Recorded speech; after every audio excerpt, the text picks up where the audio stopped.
This is Scott Becker, and today we've got a longer form podcast webinar. This is the recording of a webinar we had done with an audience on 25 thoughts, mantras, and concepts for business and life. We hope you enjoy this greatly. The first concept is it's an investing concept, and this has come up so much often as the market's been up and down.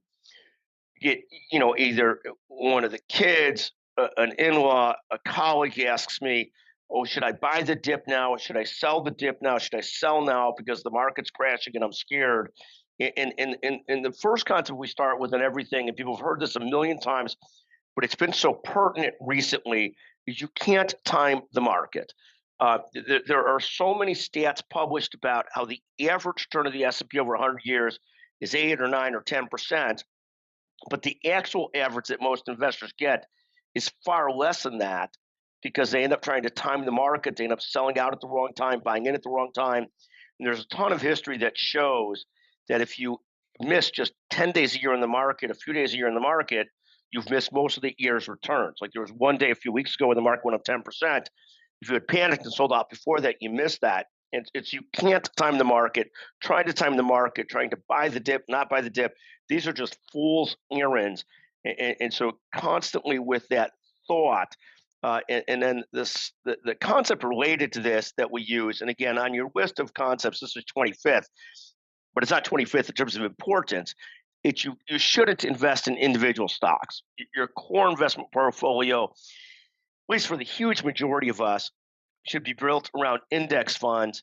And that if you want to screw around with individual stocks, go ahead and do so, but recognize it shouldn't be the core part of your portfolio. So many people you talk to, you don't hear, you hear about so much. Oh, I invested in Apple, I invested in Nvidia, I invested in this. I can assure you that most of those colleagues that tell you that have not done that successfully over the long run and don't talk to you, when Apple's retreated, when Nvidia's retreated, or about their other stocks that have done poorly. I was fortunate to invest in a company called Palantir, which has done great. It now went down 12% the other day as it had less growth than expected. Another individual stock I invested in was Astera Labs. Astera Labs is famous for being one of the greatest losers this year in the stock market. The concept, and again, it's a very small part of the portfolio that I invest in individual stocks, but you get constant reinforcement as to why it's a bad idea and why you're far better off not timing the invest, not timing the market, and sticking to index funds. So that's sort of mantra one. Don't time the market, don't invest in individual stocks.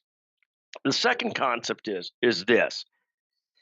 We meet so many people that have a great success in one thing. And when they have great success in one thing, they often think that this means they'll have success in everything else that they do. I was talking to a founder the other day, an extremely successful founder, and he's trying to deal with the next great concept that he's working on. And this is somebody that's had crazy success, brilliant, brilliant, brilliant.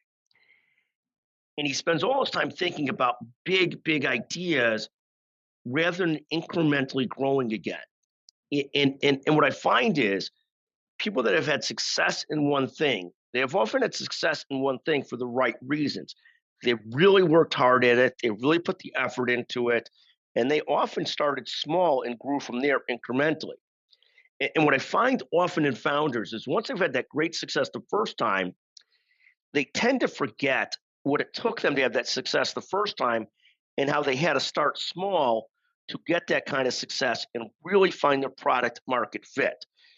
So one of the things we talk about with people, if you've been a founder and been successful, or you've done anything and been successful, you can't take for granted you'll be successful in the next thing. You have to really work at the next thing like you worked at the first thing. The real lesson that you learn from the first thing is how much effort and some principles it takes to be successful at what you do. And then unfortunately, there's often no shortcut to the next thing. You've got to repeat those things. And so there's no assurance of success in the next thing without really digging in and starting at ground zero again on the next thing. And again, we use this mantra, we talk about this mantra because we see so many people that have had success at one thing, think the next thing is a given, and it's largely never is. The third concept that I just absolutely love comes from Nancy Lopez. And I'm older than a lot of people on the call. Nancy Lopez was one of the great original women's professional golfers. And she uses the concept the simpler I keep things, the better I do. And I think this is true in business, it's true in sports, it's true in almost everything that you do. The more that you could clarify, here's what we do down to a few core points, the better off that you do.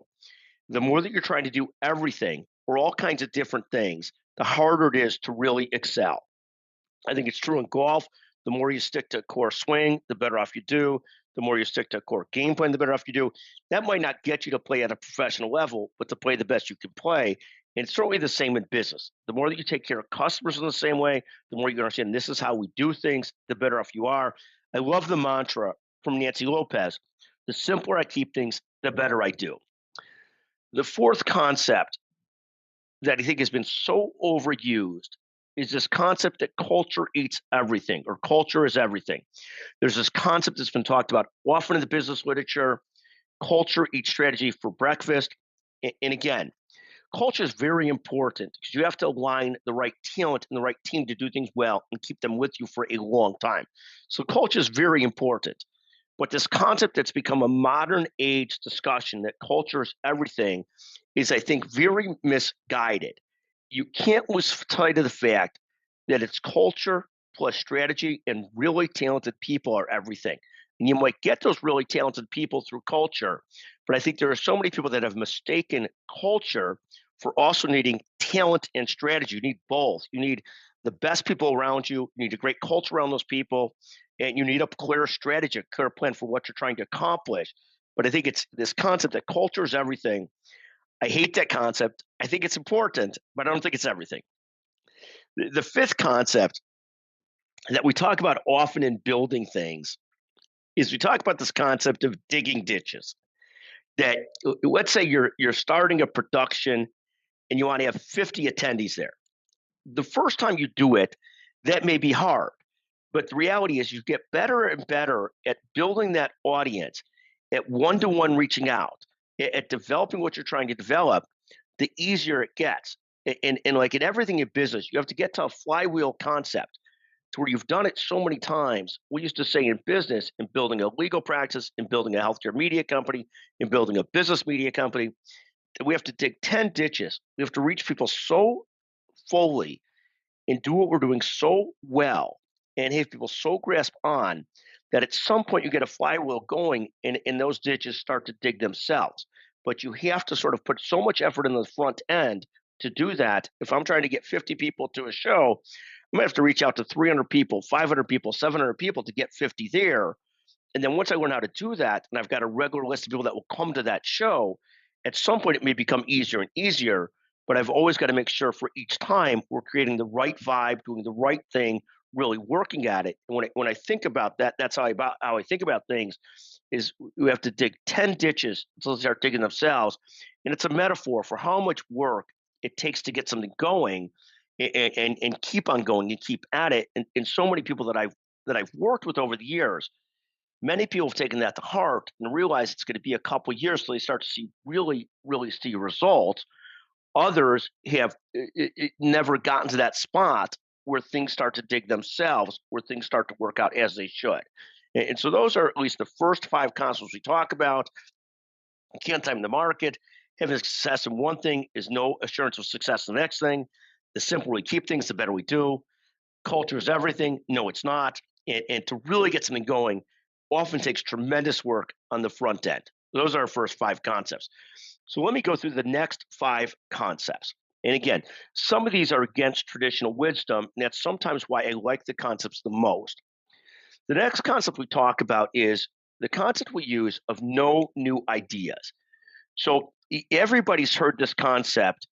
There are no dumb ideas. There are no bad ideas. Uh, there are no dumb questions. And the reality is, it's not that there's dumb questions. It's not that there's dumb ideas. But there comes a time in anything that you're doing where you've done enough thought and strategy on the front end that it's time to execute.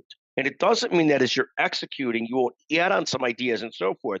but execution is the core of what you're trying to do now. So let's say you've produced a show, you've produced a webinar, you've produced whatever you're producing. Now it's time to get to work on filling that webinar up, selling that webinar, whatever business you're in, and doing whatever you have to do. And what happens is there are you can get in a spot, and we've seen this in different businesses. Um, and some of the businesses I've served with, or been a part of, have grown into $500 million businesses, $800 million businesses, really successful businesses. We've seen a spot where leadership has to be very good at saying to others, "It's execution time. We're happy to have your ideas, but right now it's execution time. We have to execute on whatever it is that's in front of us, whatever our big priorities are for the next couple of months or whatever period of time it is." So this concept, there's no new ideas.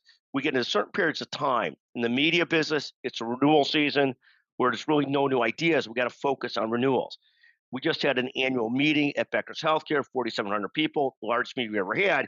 There was some point leading up to that meeting where we've got to get out of everybody trying to be the creative new idea person and get down to business and just making sure the business in the meeting executes how it's supposed to execute. So we're a big believer at some point, no new ideas. The next concept I'm going to tie together with two concepts that we think about often. The first concept is many leaders get really good at understanding they don't need conflict all the time, that there's a period of time where you don't need to upset the apple cart, that not every single thing has to be an argument. Not every single thing has to be a hill you have to die on.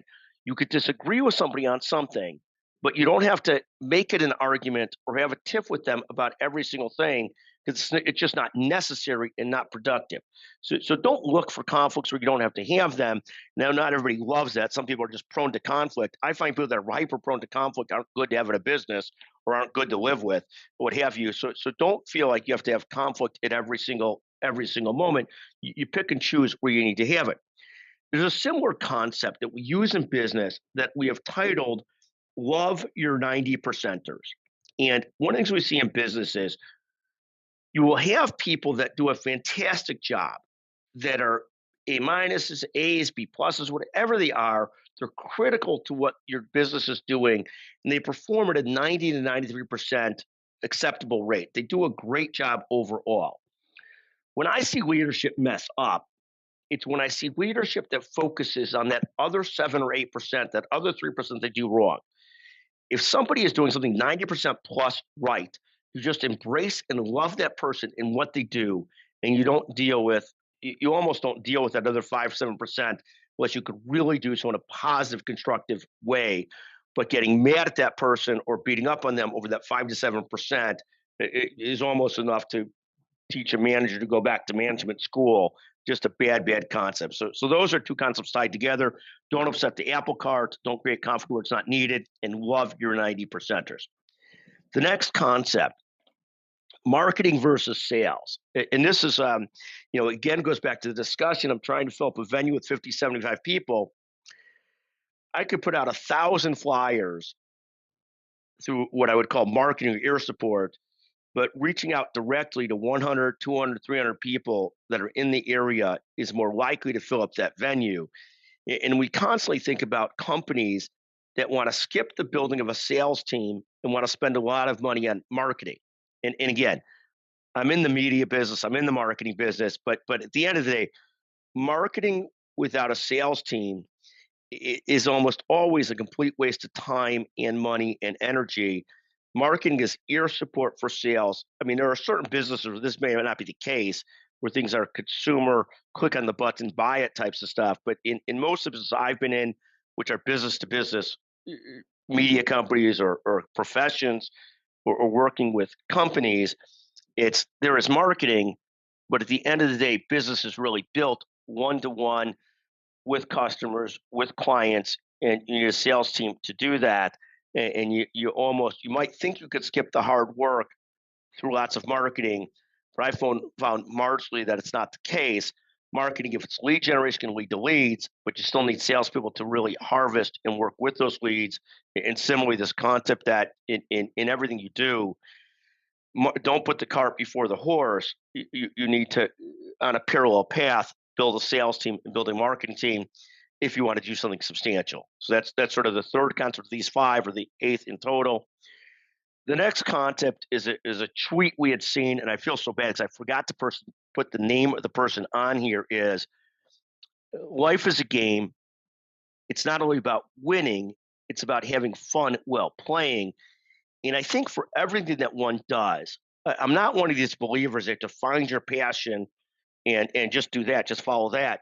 But I do believe in that. Whatever you're doing, if you want to do it successfully, the fun of it, the game of it, the challenge of it should be overriding.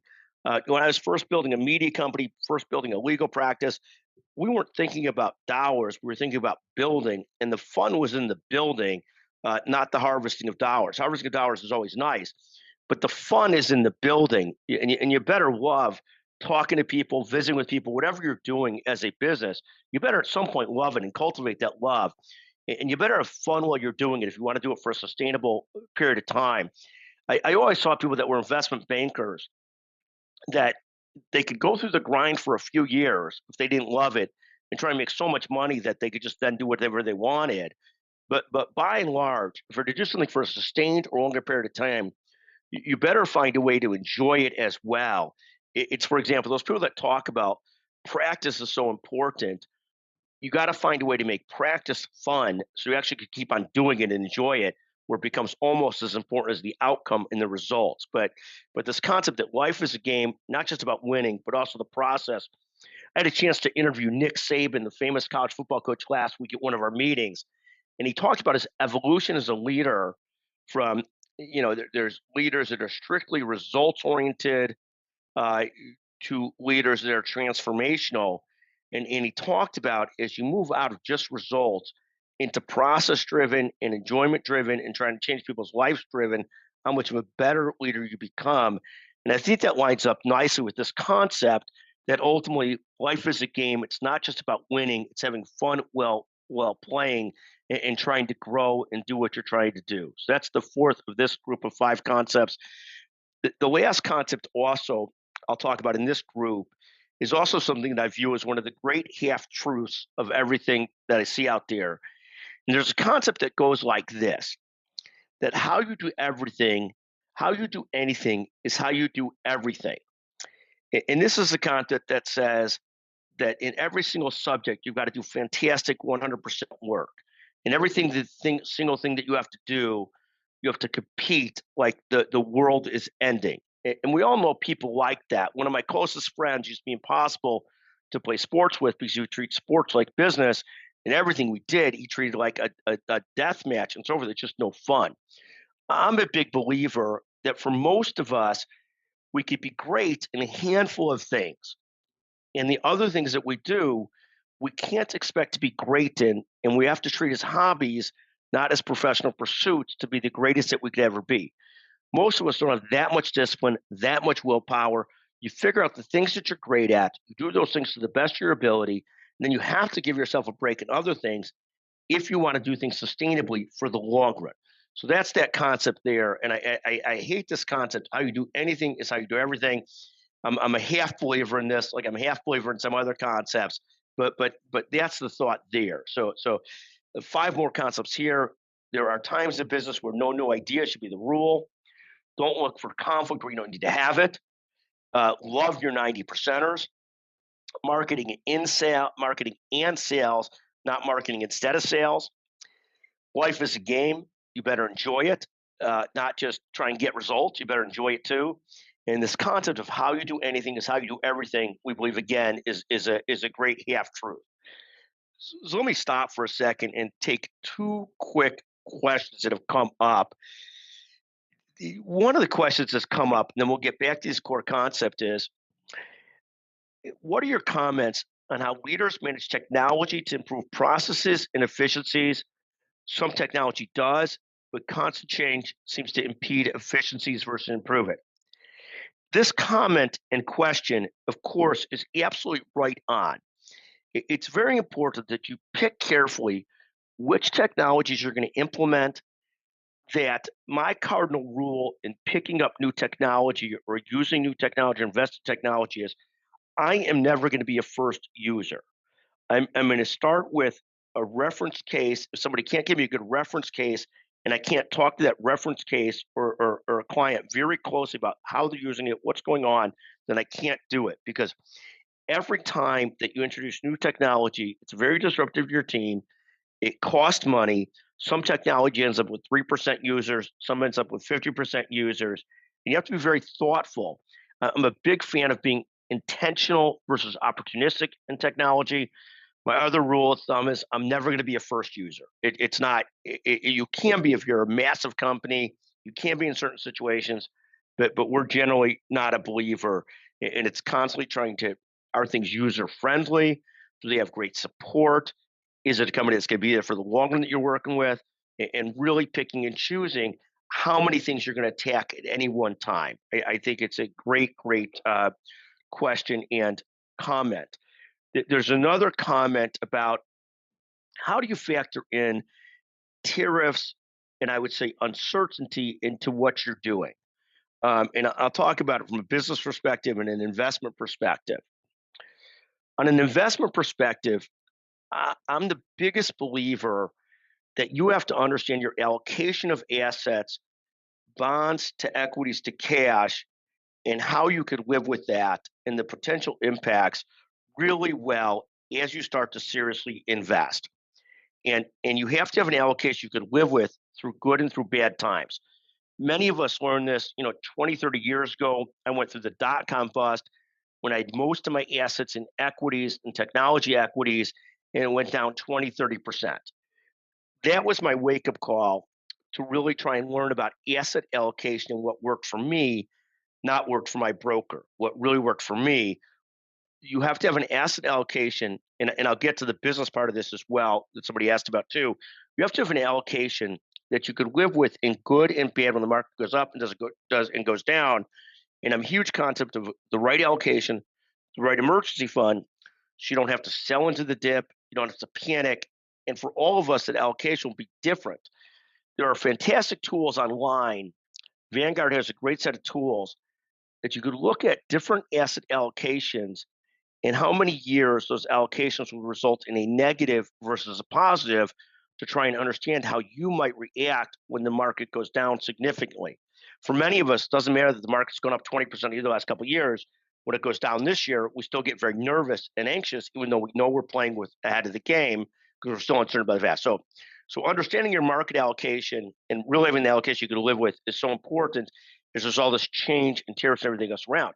From a business perspective, we talk about this a lot in healthcare. There's so much noise right now about potential Medicaid cuts, reimbursement cuts, and so forth. And the best leaders I know can largely stick to their core plan, filter out a lot of the noise, not get into 1,000 different contingency plans, but also be smart about their business planning and understand, okay, I know that if there's going to be potential cuts, I don't want to hire a million people right now. I don't make a ton of investments. I'm going to go very easy on debt. But other than that, trying to stick to the core because there's so much uncertainty always, whether it's tariffs, changes in reimbursement, whatever it might be, that you can't, as a leader, every 2 minutes change your plan or change your what you're going to do. You can't be a little bit more careful in terms of times where there's great uncertainty. I'm always a big believer in going really easy on debt. I'm a believer that debt kills countries, it kills companies, it kills families, and so forth. But I do think a core plan plus some sensitivity planning, if you've got this great uncertainty, is really wise. Let me sort of work through the next five issues we talked about, the next five mantras we have. One of them we've already talked about here inadvertently. It's number 11 on your list. Allocation is critical. Don't get bullied by an advisor into a more aggressive allocation that you can live with. You need to understand market allocation very closely and have an emergency fund. And you need to understand what's called behavioral finance, how you apply to it versus optimal finance versus what might be the perfect market allocation versus what you can live with. That's one of our core points. I am not a financial advisor. I don't sell financial services at all. These are things I've learned throughout my life from business and from investing that have gone right and gone wrong. The next concept is, and we say this to anybody that will listen, Don't quit your job during a recession. Don't quit your job during a period of fear. I'm not a believer. You see on Twitter all these people that are burn the boats, get out of your job and just start your internet business, whatever. I am not a believer in that. I'm not a believer in the burn the boats philosophy. I'm a huge believer in keep your job, start your passion. Don't let it interfere with your job. Do a great job at your job. But if you want to start a separate business, start it, but don't burn the boats to do so. Don't quit your job during a recession. Third concept, just a very basic concept, is this: show up early to every business meeting or meeting of any sort. If you're organizing a meeting, it almost should always be shorter than the norm. I'll tell you this webinar, I'm going to end up longer than I expected. The longer I go, the more people that will dial out. It's the same with every meeting you ever have. The best meetings I used to hold as a leader in the law firm, in the company, were the 10, 15 minutes. We did a status check on important things. I sat the other day through a 4-hour board meeting for something. If I had my druthers, that board meeting would be an hour or 30 minutes. Almost always your meeting should be longer, shorter versus longer. And the next concept goes with that. Just like I don't believe this concept that culture is everything, I believe it's culture plus talents plus brights. 80% of success is just showing up every day and doing what you're supposed to do. And then add on to that brights, drive, and personal skills to make great success. We're a big believer in that it starts with just showing up on time, and being at everything on time. If you're holding meetings, if you're holding events, whatever you're doing, you're holding talks, shorter is almost longer than better. We did a study on our podcast. Our podcasts do much better on downloads when they're 3 to 5 minutes versus 30 to 40 minutes. Different type of engagement, we know, but they do much better in terms of listenerships and downloads. We used to have at our conferences people that want to speak for an hour, and we used to have to explain to people every audience member wants you to speak for shorter, and every speaker wants to speak for longer. And we're trying to hit this down the middle between the two, what our audience really wants and what our speakers want. The fifth concept here is constant communication is almost everything. That in any business you're in, any relationship you're in, regular constant communication is so important to long-term success. The next 5 concepts are as follows. And once you get to a leadership position or once you get wealthy, the dirty secret is it takes tremendous discipline to stay the leader once you become the leader, or to stay wealthy once you become wealthy. There's a great concept by Andrew Grove, founder of Intel or CEO, long-term leader of Intel: only the paranoid survive. Unfortunately, there is a lot of truth there that you really have to stay very disciplined and very after it if you want to stay great at anything that you're trying to do. So that's that concept. The next concept, some of these come out of just life experience, and we see this constantly. Whatever you're doing in business or in life, always ask for an estimate before starting any project. Whether you're hiring a lawyer, a consultant, you're hiring somebody to do painting. I am a big believer in trust plus verify. That there's always you should always ask for estimates before you get going, so you don't end up getting surprised. Saw somebody recently get surprised with a huge legal bill.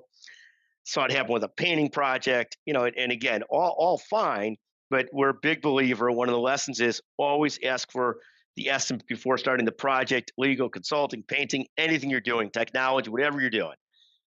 3 more concepts in these 5.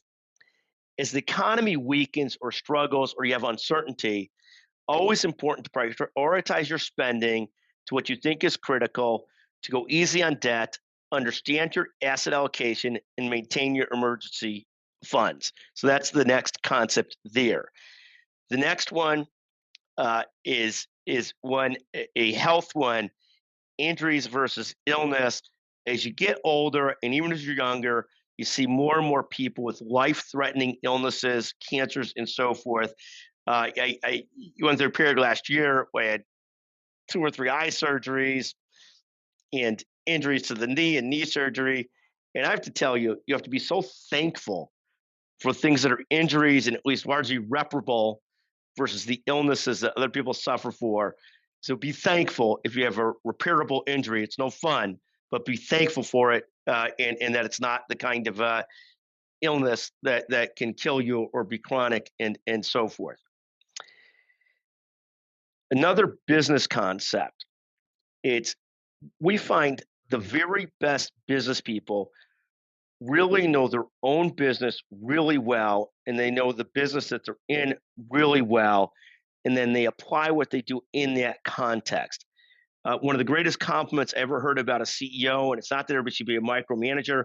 This CEO managed surgeries throughout the country, and one of the things one of his lieutenants said was that Bruce, and his name was Bruce St. John, would know if a 2x4 fell in the surgery center in San Antonio before it happened. And it wasn't exactly true, but the concept is he knew his own business, it was going on really well. In any business you're in, you really got to know your own people really well, know your best customers, your best people, where your profits, your revenues are coming from. I mean, we view those as so important.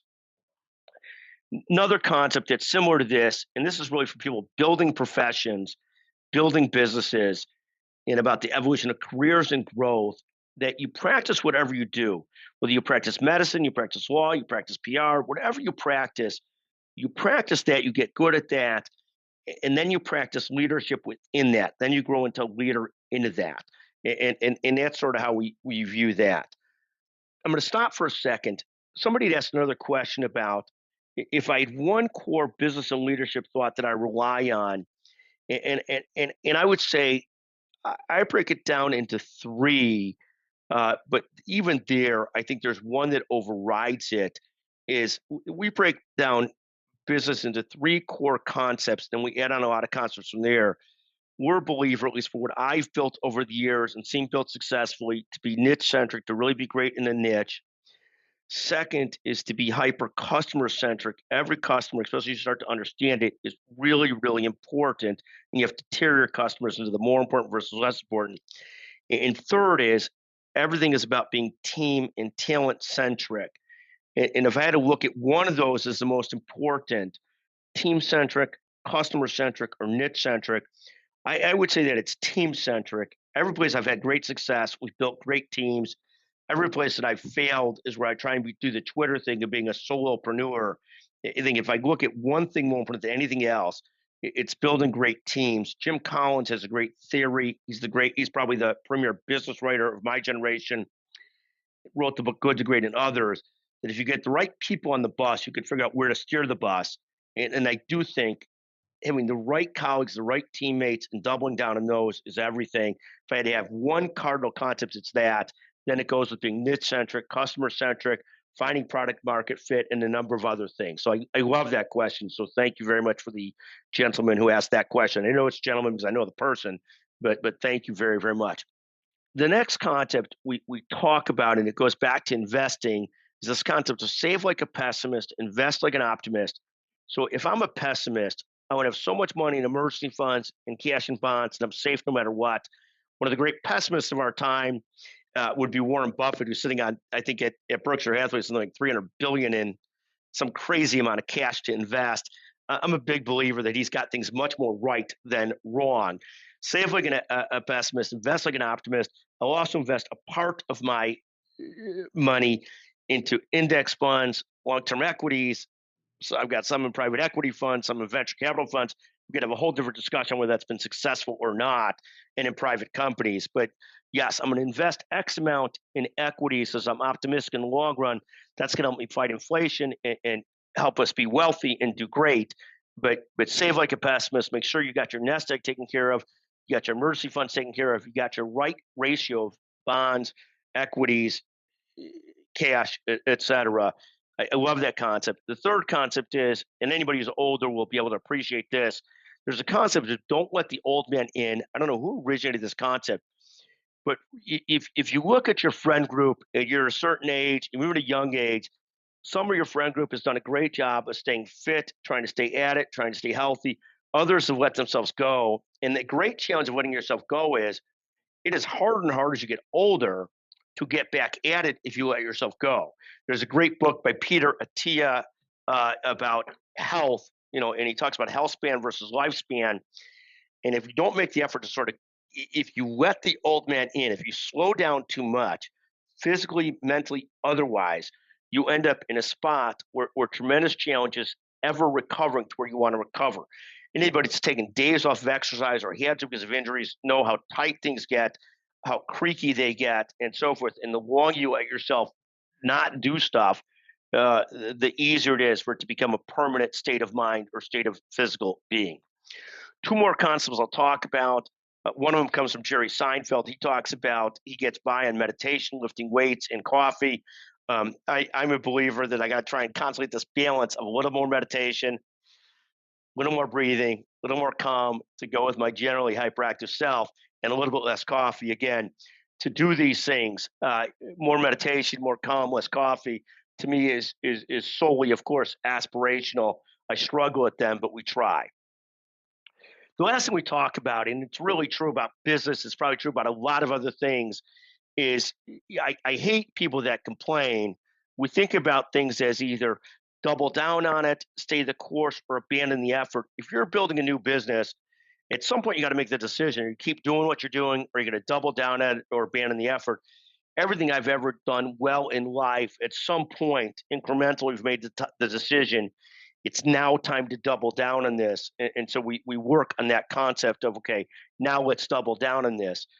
So again, these are the core starting points of the 25 business mantras, concepts, and thoughts. This is a different talk than the core talk we give on building a business that we've got a bunch of keynotes to share on, or on healthcare trends, where I've built most of my professional success around Becker's Healthcare and the business of healthcare. Again, Scott Becker at LinkedIn, or text me at 773-766-5322. We'll wrap up now.